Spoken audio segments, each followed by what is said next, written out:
Pope Francis' Catechesis, the passion for evangelization, the apostolic zeal of the believer. 16. Witnesses, StThérèse of the Child Jesus, Patron of the Missions. Here before us are the relics of StThérèse of the Child Jesus, universal Patroness of Missions. It is good that this is happening as we reflect on the passion for evangelization, on apostolic zeal. Today, then, let us allow the witness of StThérèse to help us. She was born 150 years ago, and I plan to dedicate an apostolic letter to her on this anniversary. She is Patroness of the Missions, but she never went on mission. How do we explain this? She was a Carmelite, a nun who lived her life according to the way of littleness and weakness. She defined herself as a small grain of sand. Having poor health, she died at the age of only 24. But though her body was sickly, her heart was vibrant. It was missionary. She recounts in her diary that her desire was to be a missionary and that she wanted to be one, not just for a few years, but for the rest of her life, even until the end of the world. Thérèse was a spiritual sister to several missionaries. She accompanied them from her monastery with her letters, with her prayer, and by offering continuous sacrifices for them. Without being visible, she interceded for the missions like an engine that, although hidden, gives a vehicle the power to move forward. However, she was often not understood by her fellow nuns. She received more thorns than roses from them, but she accepted everything lovingly, patiently, offering even these judgments and misunderstandings together with her illness. And she did this joyfully for the needs of the church, so that, as she said, roses might fall on everyone, especially the most distant. But now I ask myself, we can ask ourselves, where did all this zeal, this missionary strength, and this joy of interceding come from? Two episodes that occurred before Thérèse entered the monastery help us to understand this.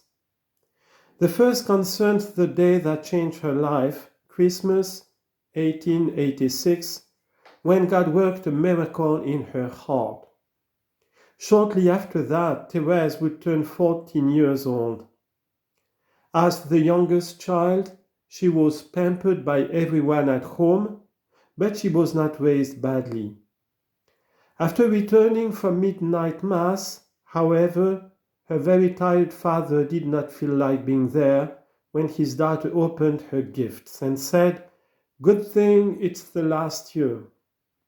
Thérèse, who was very sensitive and easily moved to tears, was hurt and went up to her room and cried.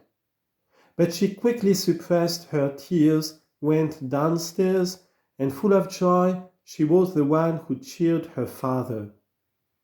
What had happened? On that night, when Jesus had made himself weak out of love, she had become strong in spirit. In just a few moments, she had come out of the prison of her selfishness and self-pity. She began to feel that charity entered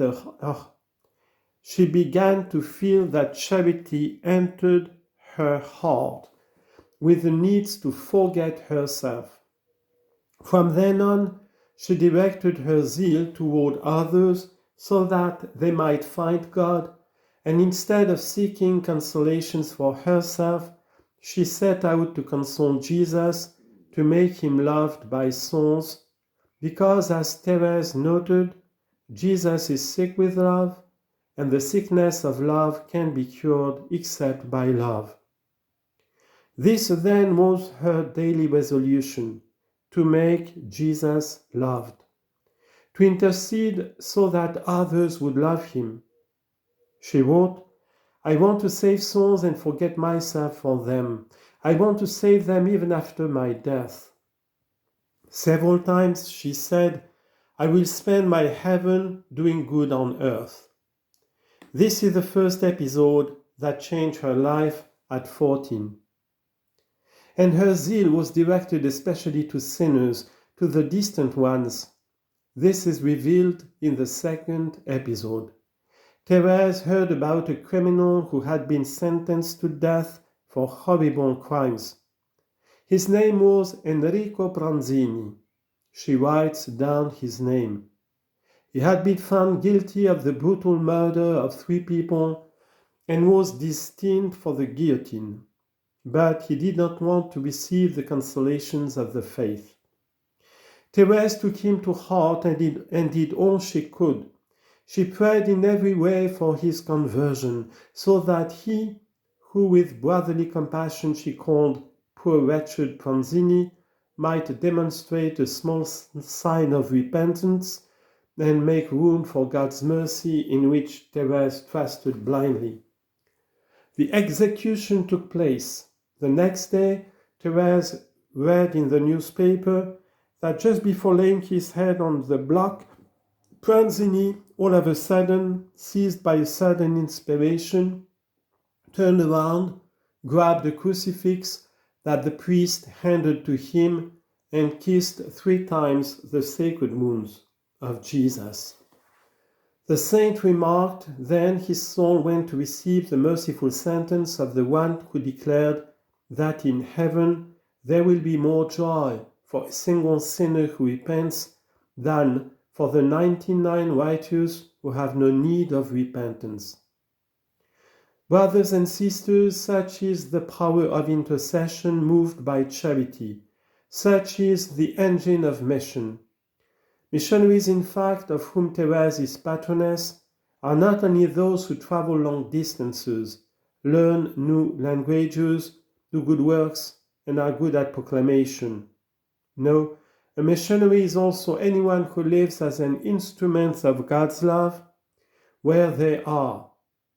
Missionaries are those who do everything so that, through their witness, their prayer, their intercession, Jesus might pass by. This is the apostolic zeal that, let us always remember, never works by proselytism, never, or constraint, never, but by attraction. Faith is born by attraction. One does not become Christian because they are focused by someone, not because they are forced by someone, but because they have been touched by love. More than having many available means, methods, and structures, which sometimes distract from what is essential, the Church needs hearts like Thérèse, hearts that draw people to love and bring people closer to God. And let us ask the saint, we have her relics here, let us ask the saint for the grace to overcome our selfishness, and let us ask for the passion to intercede so that this attraction can be greater in people, so that Jesus might be known and loved.